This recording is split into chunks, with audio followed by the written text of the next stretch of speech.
probably going to be a little controversial, but I, at this time, will be accepting zero criticism on this rating. Okay? I don't care. What's up, beautiful soul? Welcome back to my channel, or welcome to the channel. My name is Bree, and we are going to yap about some books. I hope you are having a wonderful, magical, supercalifragilisticexpialidocious day, week, month, year. Why? Because you deserve it, bestie. Okay? March. March. She was something, okay? We're going to leave it at that. She was something. We did have some fun things going on, though, I will say. Brandon's birthday was in March. Of course, I'm filming this in April, so everything I say is going to feel like, girl, what? No, yes. So last month, Brandon's birthday, we had some fun with that. We, of course, had some cake, which is a win for me. The bookish world, though, y'all, we have seen some tea. Okay, if you love piping hot tea, just hop on Threads and go into the book side of things, because I promise you, there will never be a day where you wake up and there is not a cup of hot tea waiting for you. Some things were trivial, and then there were some very serious situations. We had some unfollows from some authors of some big time book talkers. There was some misunderstanding of what is a trope, and let me just say that pedophilia, not a trope. Baby romance, not a fucking trope. It's disgusting. See yourself out. Go straight to jail. Bye-bye. And then last, and certainly the most important, I want it to be known right here, right now, from my lips to your ears, this space is a safe space for all creators, unless you are a racist, unless you are a bigot, unless you are a misogynist, unless you are a sexist, a classist, whatever the ist is. If that's you, no, you're not welcome here, okay? Because this topic, we'll call it, that happened last weekend, I believe it was, a group of creators within the bookish community were invited to a book retreat, and it looked marvelous. It looked fantastic. Was I a tinge jealous that I wasn't there? Absolutely, okay? These are a lot of people that I absolutely love that were there, and it looked like they were having a wonderful time, and I'm happy for them. I love that for them, okay? However, somebody else within the bookish community took it upon themselves to make a post that, and I will say this, I don't know that person, I don't follow that person, I do not consume their content, so I do not know what their intention was. However, the impact of it was heard around the community. And I will say this, Black creators, because that's who was targeted with this post. Black creators. To insult their intelligence, to insinuate that they could be bought for something and not willingly know what they were getting themselves into is harmful. It is hurtful. It is disrespectful. And we do not do that. No, because those creators deserve to take up space. I want them to take up so much fucking space in this community that that's sometimes all you see, because they deserve that, because their opinions are valuable. They are valuable, all right? And to come on everybody's internet and run your mouth and say that these people were bought, to use that terminology, knowing that their ancestors have a historical, just with that word itself, it's mind-boggling to me. It takes the life out of my body to know that somebody did that and said that and insinuated those things. No. And like I said, maybe their intention wasn't to do that. We, of course, know that the publishing world is racist, and it has been, all right? And we're taking these teeny tiny baby steps to make it better, and that's what this trip was, all right? To see all of their beautiful black faces in a picture together. What? Fucking yes. Yes, yes. Representation matters so much to me. And to belittle that moment with something that you thought was appropriate because you were trying to call out the racism within the publishing community, no couth. Not smooth at all. Clumsy. You fucked that up. And it could have been done better. All right?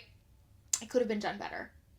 And that's all I'm going to say on that. But I want anybody that is watching this to know we do not tolerate that stuff here on this page. Okay? And before I start to have to take my earrings out and have to fight somebody, we're going to get back to the books. And we are going to wrap up my month of March. March month?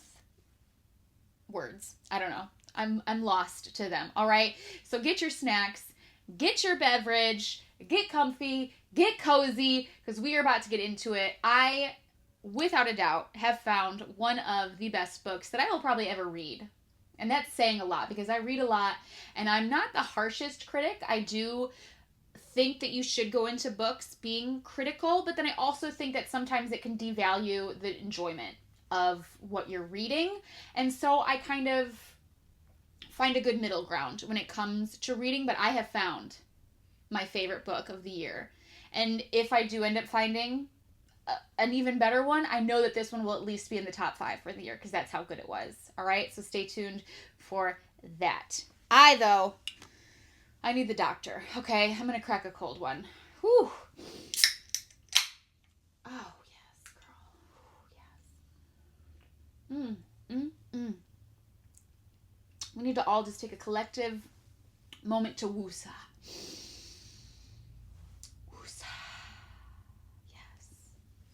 That was a lot, all right? Not only did we read a lot of books, but a lot of things happened, okay? And like I said, we need to realign ourselves. We need to seek a higher power. And we need to not let these lower level energies disturb us, okay? We do not let stale energy circulate in this space, baby. We do not, okay? No. All right, y'all. So normally, when I wrap up, we do it in chronological order, reading order from how I read it for the month. What we're going to do in this one, we're going to try something a little different, and we're going to do it in rating order. So we're going to start with the low balls, and that was 3 stars. That was the lowest we hit this month, and then all the way up to our 5-star reads. I managed to get 9 books in this month, which is quite a bit. For me, I've said it before, I usually average like 6 to 7. So anything over that, I'm like, oh, yes, queen, you did that. Slay. And we did. And if you didn't hit that, that's fine. That's totally okay. If you only read 1 book, fine. If you didn't read anything, oh well, all right? You're doing your best. You are doing your best, okay? And that's it and that's all. We can share my books. That's why you're here, okay? So 9 books. I'm going to drop some stats up here. I don't know how many pages that is. 5 of them were on my Kindle. So we had 5 ebooks. And then we had 4 that were hardcover, paperback, physical books. There, that's the word I'm looking for. Physical books. Like in my motherfucking hands. Flapping pages, okay? You know what I'm trying to say. Because I don't. So we had 5 ebooks, 4 physical. We had 1 ARC for this month. I'm not a typical ARC reader, and it's just because I feel like there's a lot of pressure when it comes to an ARC. You know, you usually get like a time limit. You have to create graphics and do all that stuff. And it's just not, it's not for me, right? Like, but I will, if I think the book is good, I will absolutely, you know what? Send it to me. Let me read it, bestie. Let me see what it's about. Okay, I got you, right? And so we did have 1 ARC this month, and we will start with it, which unfortunately means that it was in our 3-star category. But here's this, though. When it comes to 3 stars for me, or 3 hearts, because I do a heart rating system on Instagram, when it comes to like 3 3 is mid. That's literally what I call it. It's mid ground. It can go either way.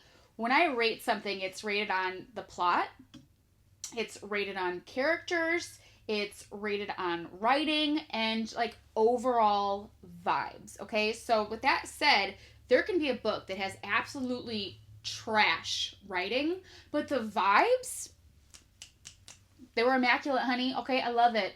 Beautiful. Give it to me. And then on the other end of that, you can have really good writing, but like the plot was just, missed. No. Opportunities, you didn't take them. Okay? So it can go either way. 3, it can go left or right. For me, the arc was on the higher end of the 3 scale, but just not enough to push it into that 4, oh my god, I love this rating, okay? It is, we'll pull out the Kindle so it looks legit. It was The Dream Killer by Adam Cosco. Thank you so much to Book Sirens and Adam for letting me read this in advance. It is already published. It came out on March 25th, so you can grab a copy of it if you so choose. It is very reminiscent of Nightmare on Elm Street. It follows a man who lives a pretty boring, regular life, you know, does his routine, yada yada. He's having dinner with his mother one night, and for whatever reason, he has to go down into the basement. And this is where the story gets juicy, okay? He finds a body in his basement, and he has no idea how the hell she got there, all right? What happened to her? How did she get in his house? He doesn't have an alibi. No idea, okay? The first part of the book, where it is explaining all of this and what gets us to finding her and everything, chef's kiss. Ate it up. I couldn't put the book down. I was devouring it on the edge of my seat, nail biting what was going to happen next. Now, as he's diving into figuring out how this girl came to be in his residence, so to speak, he starts to unravel a conspiracy theory from a scientist who believes that it is possible to kill within your dreams. Cue Freddy, okay? And when he does that, we shift into a part 2 of the book. And for me, that shift was so jarring and so unexpected that it was fumbled. It could have been executed a whole lot better. This is a shorter book, so I do feel like there was room to elaborate and explain it a little bit more so it wasn't as confusing. But unfortunately, it just didn't pan out that way. I will say the twist at the end, very bold, very unexpected. It was really good. I did enjoy that. However, because of the confusion and just that whole mess of a middle, it didn't feel like it was paced properly. The plot was cool. I loved it. I love the premise of this idea of somebody who can walk in dreams or do things in dreams that you don't realize you're doing or that may feel a little supernatural at the end of the day, but it didn't come full circle for me. The characters I thought were really cool. I think he did a really good job with the main character. You really got to understand him, and it does play off. It's marketed as a horror, and it does get pretty kind of graphic and gory. But for me, because we delve so much into the inner workings of the main character, I feel like it's way more of a psychological thriller than anything. Because like I said, you get that like interpersonal, is that the right word, you guys? I don't know. We're going to go for it because it sounds cool. That interpersonal connection with this main character where you're diving into what he really thinks is going on. You get a lot of that. And so I think it's more of a psychological thriller than it is a horror. Like I said, the writing, it was good. I can't really complain about the writing. I feel like it had a really good flow. The prose was nice. There were some really good kind of quotes that you could pluck out of it that you could highlight if you are into annotating. But otherwise, it it wasn't like spectacular, like, oh my God. And I think a lot of it had to do with, like I said, that middle ground. They're just getting just what? And then all of a sudden it's like, okay, what's happening? No? Are we going? Are we? No? Okay, we don't know. And for me, it kind of ruined it. But still, like I said, on the higher end of the 3 on the rating scale. Next in our 3-star books, we have The God of the Woods. Ooh, yeah, my lights, you guys, they're blinding today, and it's because it's like a dreary, nasty day out there. But The God of the Woods. And I know, this won the Lolly Award for Book of the Month, Book of the Year. I think it was the Mystery and Thriller Goodreads winner as well. And I just... How? Who voted for this? And like, if you did, please tell me why. So maybe I can understand it a little bit better. Because for me, this was not good. It was not good. I won't say at all, because there were some good parts, but for the most part, I didn't enjoy this. This follows a young girl in the 70s who disappears from a summer camp in the Adirondacks. And what happens is 14 years before that, the character's brother also went missing. And within this story, we unravel the secrets of the blue-collar community that surrounds this wealthy family that not only owns the summer camp, but also had 2 of their kids go missing at the camp. The plot for this could have been really good. It could have been excellent. But the ending, predictable, and also just not plausible. Like, it just didn't feel like that could really happen, and that sucks because it is more of like a mystery thriller. So it's not like a fantasy where you're like, oh, balls to the wall, whatever you want to do, I'm in for it. No, I wanted this to feel like, oh my God, if this really happened, true crime style, oh yeah, I could totally see that working out. And for me, plot-wise, it just didn't do that. The pacing of this book was really off. There were so many chapters that just felt like absolute word count filler, okay? And for me, that's unnecessary. When it comes to thrillers and mysteries, I don't need all this extra BS, okay? Give me the details, help me solve this crime, and let's move on, all right? I'm putting my investigator cap on, and I don't need to be sitting here for hours trying to just sift through shit that I don't even need. And I felt like this book had a lot of that. It does have a dual timeline, what is the word for it? Hold on, I wrote it down. Non-linear timeline. There you go. Where you bounce back between the past and the present, and this did that. Obviously, it had to, because we were trying to investigate 2 disappearances that spanned between 14 years. And unfortunately, the way that was handled, I didn't like it. It felt clumsy to me. It didn't really make sense at times. Not only that, but there are so many characters that are introduced in this book that you lose sight of them all, and you no longer have a connection with anybody. And quite frankly, you don't really give a shit what happens to anybody. And that really bothered me, because there are so many possibilities for very strong female characters, but I just feel like they weren't given enough time to really be developed enough for me to, like I said, have that connection with them. And it sucks, because this is a popular book, very popular. Obviously, it's won in 2 categories between Goodreads and Book of the Month. But for me, it just didn't land, right? Like, it's just mid. It's just mid. And if you loved it, great. I'm happy for you. I think that's awesome. I didn't, and I wanted to. I really did, because I love a good mystery thriller, especially when you've got this eerie 14-year gap between the 2 disappearances. They're siblings. We've got like this outdoor forest feel, and I live, in the Shawnee Forest. So I know what it's like to be in there, and yet this didn't make me feel like I didn't get enough description as far as like their surroundings, but yet we got 45 different characters over a span of 14 years, and yet it just felt like unnecessary. Where were the details that really mattered, you know? It didn't hit.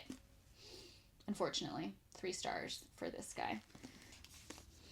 All right, last book in our 3-star category is Our Infinite Fates by Laura Steven. This was my book of the month pick for March. If you're not familiar with book of the month, it is a monthly book subscription where you can pick a book out of a bunch of different thrillers. No, a bunch of different genres.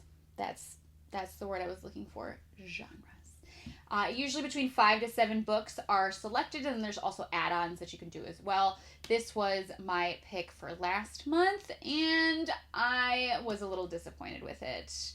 You already know it is in the 3-star category, so it was just mid for me. This one follows a couple who has lived 1,000 lives together. They've loved each other in every life, and they have killed each other in every life as well. Before their 18th birthday hits, one of the 2 seeks out the other, and that's it. Done.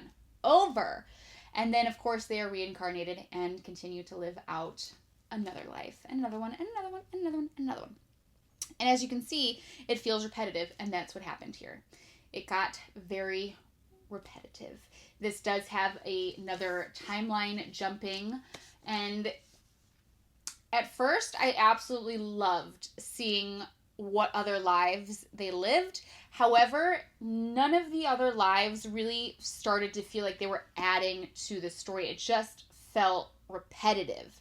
It didn't give me anything else that I think could have been there. I feel like this could have been a really special moment to explore fate and reincarnation, and it just didn't do that to me. You would think that with a couple that has lived 1,000 lives together, that their eternal love would be very present in the story, and it just didn't feel like that. I didn't believe in their love story.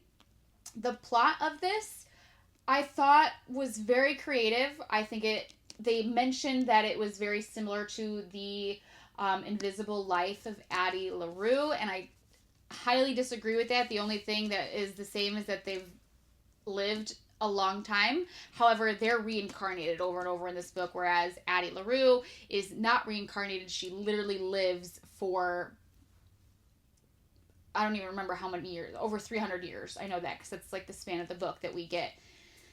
And that's probably where the similarities fall for me. You guys already know Addie LaRue is one of my favorite books of all time. God tier. This did not reach those stars, literally. Okay. The characters I really loved. I love the main character, the main female character. I thought she was pretty well thought out. I will say that I resonated with her because she does find a connection with a little sister in one of her lives. And for me, I'm the oldest of 5. I absolutely love my sibling babies to just the ends of the earth. So that really stuck true to big sister vibes for me. The main male character I feel like was a little underdeveloped. You didn't get as much from him and who he was, which is crazy because you're literally, I mean, these people have been around for a very long time. You would think they would be a little bit more nuanced than they were. They almost came off very adolescent, very immature, and I know they are constantly being reincarnated before they turn 18. But the thing is this, if you've lived 1,000 lives, even just up to 18, you should hold some sort of wisdom about you. And this, I didn't think they had that at all. Like, it didn't give me that these are 2 people who have been around for a very, very long time. The writing was really pretty, though. I will say that there are some really good quotes to pull out of this book. I think she did a great job with the writing. I just wish that it could have been a little bit more, it could have been cooked a little bit more. Okay, sometimes you got to let food simmer and let it build and let that flavor just come to it. And this just didn't, we took it out a little too soon. It came out of the oven a little bit too soon for me. So only 3 stars for this gem here. All right, that means we have moved up to the 4-star books of the month. And we had some good ones. Some of these could have very well been 5-star reads. There was just a little things here and there that I was like, no, that could have been a little bit better. And like I said, I think it's okay to go into what you're reading with a little bit of criticism. You know, not every book is absolutely perfect. Even some of my God tier books, there are things about them that I'm like, that could have been a little better. And that's okay, because with that message earlier that we talked about with the drama and stuff, we could always be better. We could always do better. And I hope that's what everybody strives to do, especially when it comes to like the reading stuff. And I think we talked about it last month, how wrap-ups are toxic and stuff like that. No, they're only toxic if you make them toxic and you have this comparison mindset. The only person I'm comparing myself to when it comes to my reading journey is myself. All right, last month, your girl read 8 books. This month, your girl read 9 books. I kicked her ass, okay? Took her out. That's it.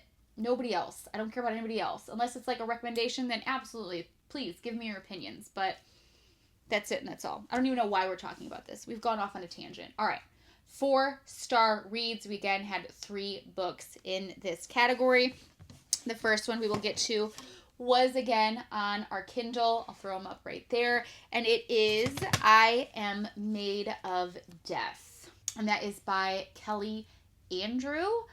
This is a YA dark romance fantasy. Now, I will say when it comes to dark romance, you either have, in my opinion, you have dark romance where the romance itself is dark. Okay, you're going to explore some dark themes in that romance. And then you have dark romance where the darkness isn't necessarily in the romance, but it surrounds it. It is things that are happening around those 2 people, right? This one falls into that later category where the romance itself isn't necessarily dark, but they do explore darker themes such as like possession and demonic behavior and stuff like that. This one actually follows a young man who is hired to be an interpreter for a girl who has voluntarily chosen to be nonverbal. And that's because of a demonic possession that leaves her voice lethal. That hooked me. I read the synopsis of this. It was a March release. I read this while I was doing the new books coming out in March. I read that synopsis and I was like, immediately, yes, I have to pick this up. I have to read it. And I have no regrets. I thought it was really good. I think the plot is very creative. I don't necessarily lean towards like possession and exorcism topics or themes within like books and even movies. It's not my favorite thing to watch. However, I really liked the representation of sign language within the book. I absolutely adore sign language. I think it is really cool as just a language in general.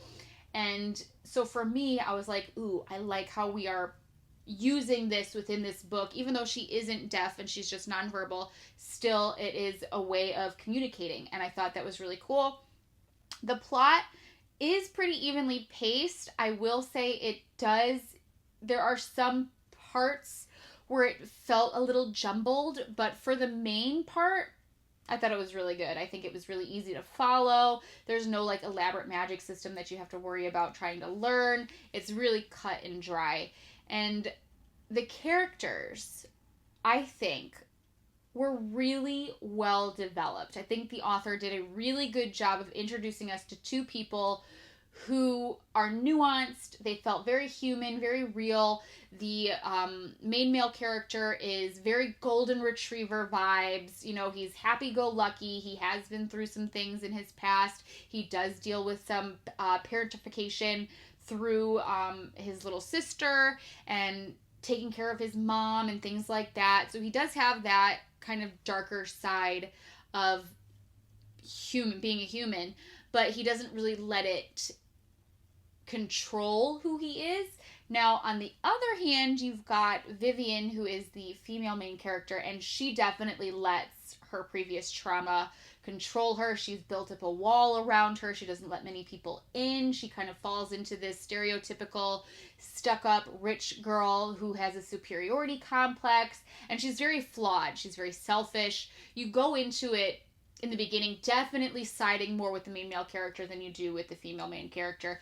But by the end of the book, we have such a nice character arc for her that you can't help but to really understand why she did what she did, why she was the way that she was. You get really good internal monologues from her.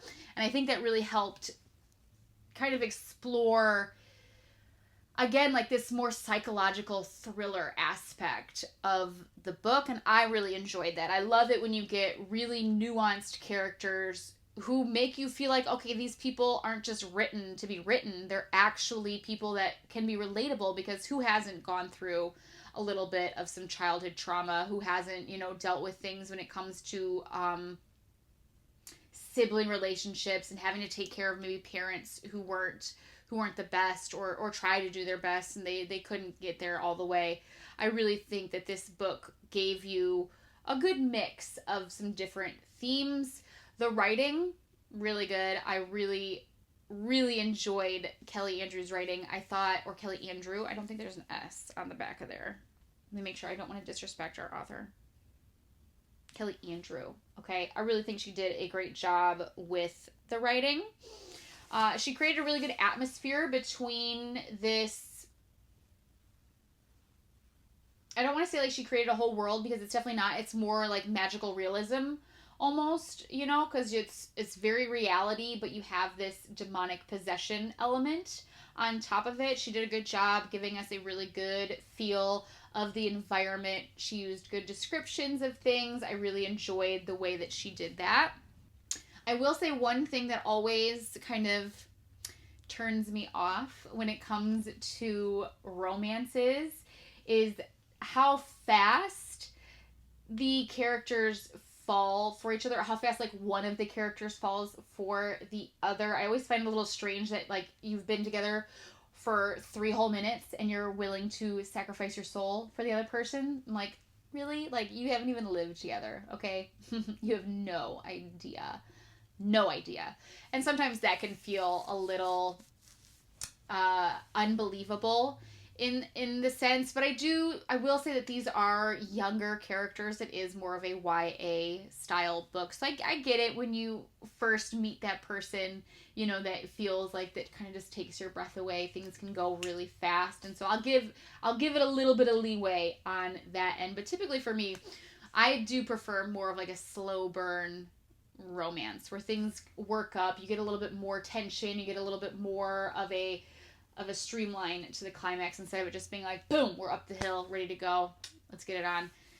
I think my biggest complaint about this, and why I couldn't give it 5 stars, because like I said, I loved everything else, is the fact that the solution to like the main problem, so to speak, in the book felt a little rushed. It felt jumbled. It left you kind of confused almost as to like, wait, how did that just happen? Like, you gave us this whole beautiful lead up to what could have been a very magical moment of the story, and it just didn't do that. It kind of fell apart a little bit, and you were just like, huh? She did what? How? With who? No. And for me, that was the biggest reason why I couldn't give it 5 stars, is because things just got a little lost at the very end there. And I wanted it to not be. I think we could have had a few more chapters of explaining exactly how it played out, and it just didn't. It was just like, boom, boom, okay. What? That's it? We're done? Oh. Okay. All right. Like, don't get me wrong, it did tie things up really nicely. It made sense as far as, like, what you expect to happen to the characters, but I guess how it happened the how was like, that could have been better.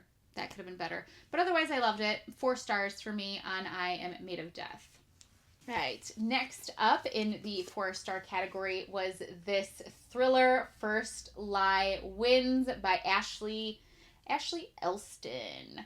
And this follows a woman named Evie Porter who seemingly has the perfect life, right? She's got a wonderful boyfriend. They've got a beautiful home together. She's living her best life. However, it's not her life because Evie Porter does not exist. Right? Like, just that alone had me, like, absolutely. Plus, this has been floated around BookTok quite a bit, so I knew I had to dive into it. Y'all know I'm a thriller girly at my core. That is my go-to genre. The plot of this, I really liked it. I thought it was well planned out. I feel like sometimes with thrillers, you get the same story over and over again and it just isn't creative enough. This one though felt really creative. I thought it was really well written. I will say the timeline jumping that happened in here, I didn't mind. I thought that every time we went to the main character's past, it served a purpose, right? And it added to the story. It didn't feel repetitive and like we were just getting filler. It felt necessary to the underlying story. The character work, really, really good. I thought the main character was really well described. You get a good feeling for who she is as a person. There was no like a character arc, so to speak, for this one. She is a very ambitious, driven female main character, and that can sometimes hinder her and not have her kind of opened up to what's happening around her. I can't dive into it too much without giving it away, but her ambition did sometimes cloud her judgment over things, but she just wanted to be the best, right? She wanted to do better, and a lot of that stems from her past and the things that she went through as a child. And I think this is a good example of really what people will do to overcome the things that have happened to them. I loved the side characters too. I thought they were really good. The twist, and this is why I could only give it 4 stars, is a little predictable. I saw it coming. I don't know if that's just because I read a lot of thrillers, and so for me it was a little bit easy to spot. But I will say it was good though. Like, the delivery of it was good. I was like, okay, I saw it coming, but I like the way that you did it still. And then there's also a couple like secondary twists that I didn't see coming, and I thought those are really good too. Overall, I think for this being Ashley's first dive into adult fiction, I think she did a really good job with it. It was a really on your toes, fast-paced, easy to follow thriller. I would definitely recommend it to somebody looking for a place to start if they've never read thrillers or they need one that isn't overly complicated. I would highly recommend reading this one. All right, last but certainly not least in our 4-star category is probably going to be a little controversial, but I, at this time, will be accepting zero criticism on this rating. Okay? I don't care. I do not care. All right? And that was a Kindle book and Quicksilver by Callie Hart. Got 4 stars from me.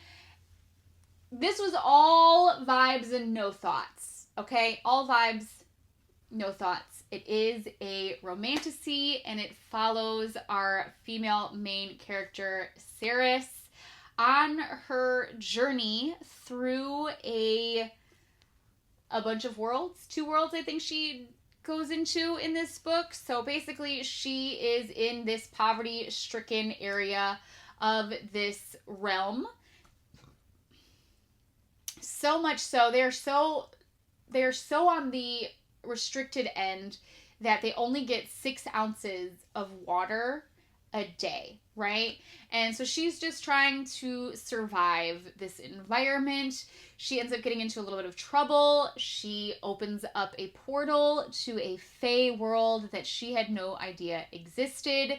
She looks death in its face and she thinks she's being taken out, and lo and behold, she finds herself surrounded by pointed ears. All right.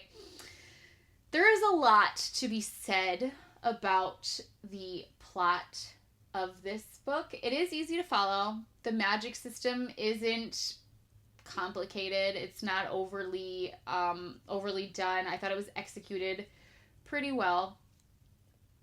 The romance. This is an open door romance. We are talking wide open spaces. Wide open spaces. All right, nothing is closed. No. Wide open. Spice level, I'd say probably like at least 3 jalapenos, okay? At least. Because let me tell you, the main male character is not subtle. No. He's about as subtle as a hand grenade when it comes to the way he talks. He's got a dirty, filthy mouth. And for me, I didn't mind it. Like I said, no criticism on this rating of mine. Okay, do not judge me.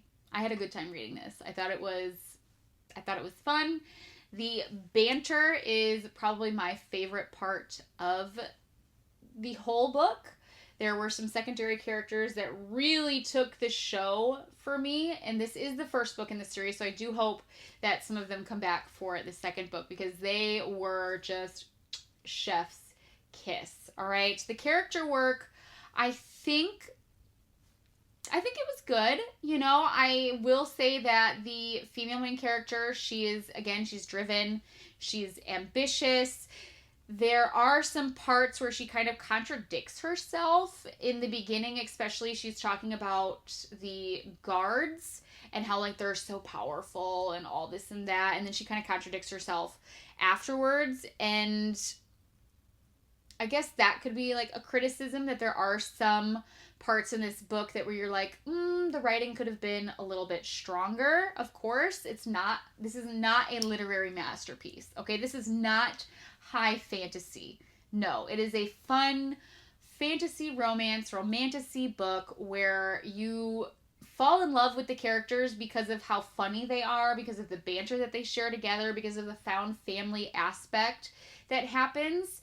For me, I thought the writing, it wasn't atrocious. It wasn't absolutely just the best thing that I've ever read in my entire life, but the vibes were there. I enjoyed it. I thought it was good. I immediately pre-ordered the second one that comes out in November because I want to know what happens. There were some really good twists in this book. We get, not only do we get fae, but we also get a mix of some vampires, which I thought was kind of cool. I feel like sometimes we only fall into this, like, I don't want to say fairies, of course, but that's like, you know, a part of it. But sometimes we lack creativity within the character work of some of these fantasy novels. And I felt like, okay, cool. We're getting introduced to some vampires now, and those two worlds are kind of crossing. I like it. I can dig it. We're getting some Twilight. We're getting some Avatar. We're putting them together. I love it. If they would have thrown a dragon in there for me, oh, okay, shit, why not? They did. Oh my God, she did. I take that back. I see you, Callie. I see you, girl. I see what you did there. She did give us a dragon. She did. It had some fun elements. It did. And I know some people have said that there is some controversy with it because it does feel like some of the parts are not as consensual as they could be. And I definitely agree with that. There are some questionable scenes in the book, and I don't want to say I overlooked those. I definitely kind of raised my brow and was like, I feel like we could have gotten a little bit better on that, especially because a lot of people are going to read this book and maybe some will assume like that's okay, and it's not. However, I do not think that it was done like intentional, and I can't give away too much without giving away like some of the moments between them. But I didn't feel like it was meant to be like harmful, right? And again, perspectives are individual. Some people might take it that way, some people might not. However, I thought it was well done. I liked it. I think the characters were good. The plot was really good. The pacing felt really good. Like, this is a longer book. I want to say it's over 500 pages. And I ran through it. All right, I ran through that book really quickly. And I'm kind of sad because now I have to wait till November to find out what happens next. Oh, well. My other criticism with the book is, why the fuck is he named Kingfisher?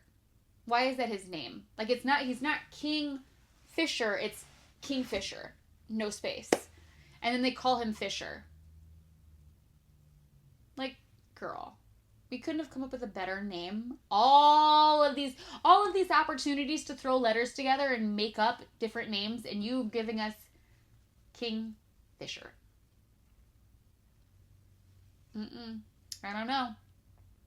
I don't know if that's a name that I would scream out in the middle of, I don't know.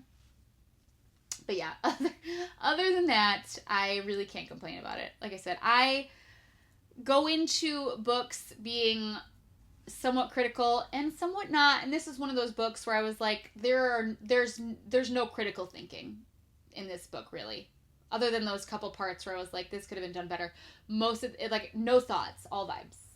Okay? I can't even reiterate that enough to let you know that this was just all vibes for me. Everything went out the window. Plot holes, didn't see them. Walked right over those. Don't care. I just had a good time. I had a good time reading it. I thought it was creatively done. Like I said, the blend of all the worlds, the dragons, the fae, the vampires. I thought it was cool. I enjoyed it. Am I going to devour the second one? You bet your ass. I am. Yes. All right, y'all. We are at the 5-star part of our little video here. I don't want to say the best part, but it's the best part. So 2 of the 3 books that I read for our 5-star category are actually a part of a series. I read those on my Kindle. They are available on Kindle Unlimited, so you better download them immediately after you get off of watching my video. And that is the Us Dark Few series by Alexis Patton. There are not enough good things that I could say about this series, okay? If you love Hunger Games, if you love Divergent, specifically the Dauntless faction and the vibes of that faction, and then if you also watch the TV show The 100, I know in my heart that you are going to absolutely love this series. And it is a post-radiation world where the civilization has been forced underground unless you are a member of the elite and you have the opportunity to live in the last livable above ground place in this domed city. Oh my god, you guys. It is starting to hail out there. This is like the coziest little book talk weather that we could get. So if you hear the rain,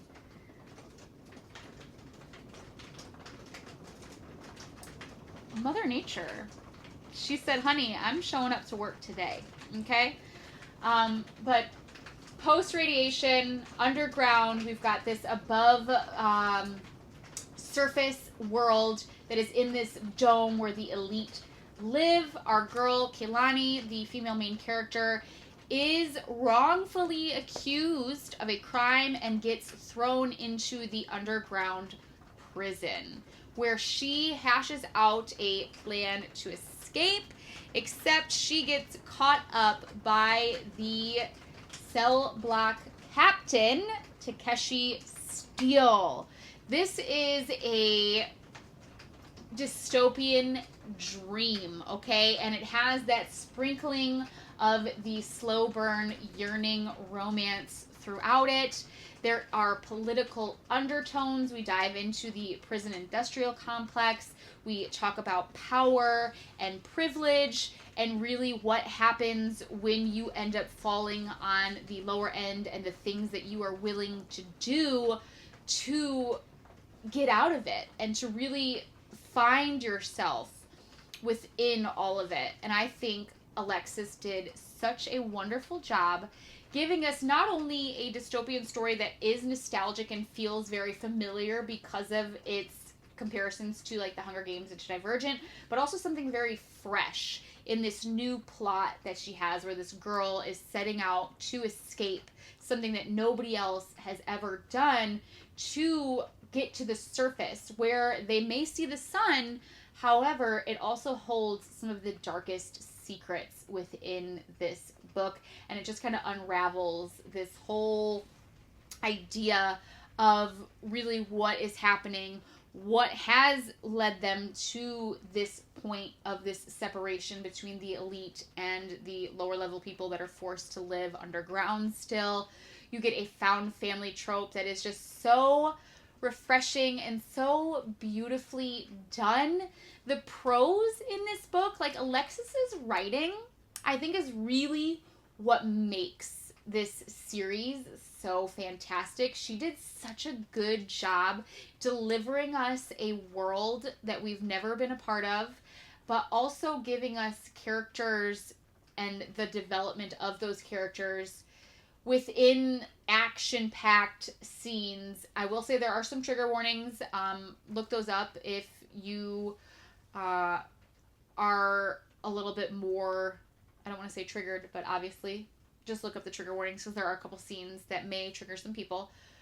But she does such a good job of telling this beautiful story in the midst of like the darkest times of humanity. And I absolutely loved it. Both the first one, Us Dark Few, and the second one, Us Deadly Few, got 5 stars from me. The third one is scheduled to be released sometime this year. We have not got a pub date for that yet, but I already know that I am going to devour it. That's how good this series was to me. It is in the top ranks of series for me. Like I said, if you loved Hunger Games, if you loved Divergent, the 100, you're going to absolutely love this series. It does have, like I said, that sprinkling of romance. And while it does come off in like the synopsis and stuff like that is the main focus, for me, I didn't feel like that was the main focus of the story. I think that dually it played really well with this idea of oppression and privilege and power. And I thought it was fantastic. I think she did a really, really good job. So I hope you, out of all the books, I hope these 5-star ones that you really consider adding to your TBR. Last, but certainly not least, is my first God tier book of the year. Like I said, this will go down in probably the top 5 of 2025. I don't know if there will be a book that's going to top it. We will just have to wait and see. But as of right now, this one is top dog. And that is Blood Over Bright Haven by M.L. Wang. This is a dark academia fantasy masterpiece. It follows our female main character, Siona, as she tests to rank into the highest level of the magic system, and that is a high mage. She's actually the first female to ever make it, and she soon realizes that there are secrets within this magical city that she lives in. There is a blight, evil power, I don't even know what to call it, but it basically attacks outside of the magical city that she lives in, and that is where our main male character, Tamil, is from. He has taken the journey to cross into the magical city, and he actually ends up becoming her assistant as she journeys through being the first female high mage within the city.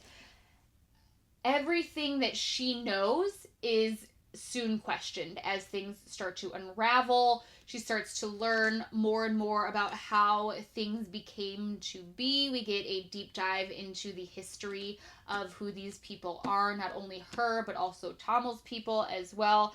And it really explores colonialism, classism, sexism. We get a huge chunk of what is the difference between impact versus intent and what it really means to be a good person.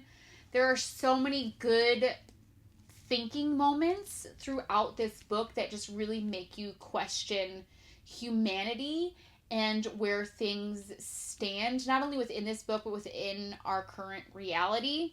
The way that M.L. Wang writes is just phenomenal. I absolutely love this book with my whole heart and soul.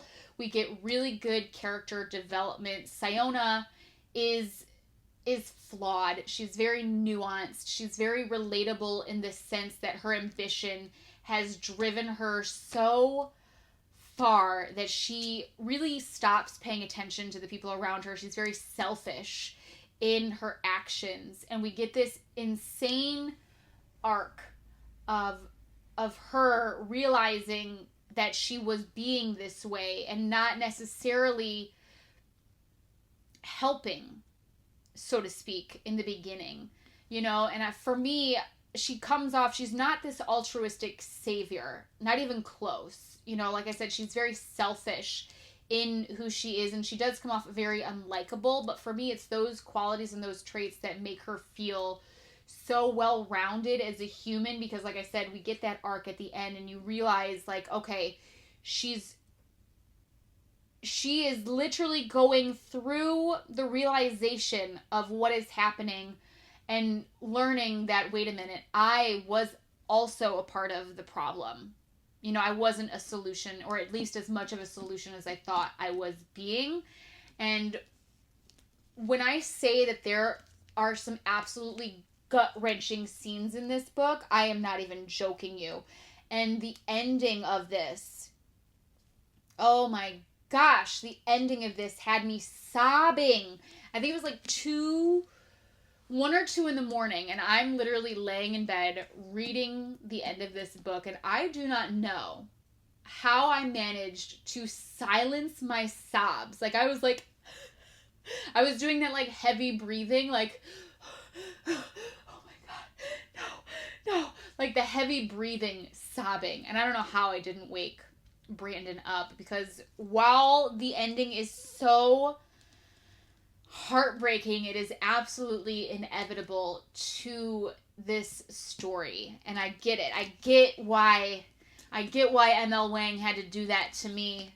But it's still, in that moment, you guys, it had me literally on my knees. Just the themes that are talked about within this book. And I will say that while some of it is a little bit more subtle, there are some times where she is kind of holding your hand, telling you why things are the way they are. And sometimes I think that's totally okay. I don't always want to go into a book that has such heavy topics and have to try to think my way through it, right? I want sometimes for it to be just kind of given to me on a silver platter. And I know that contradicts, you know, some of the themes in this story, but I really loved the way that she did it. I thought it was really, really cleverly done. The magic system in this book is very complex. It is very, I won't say overdone, but it is definitely one of the harder ones to understand, even though there are times where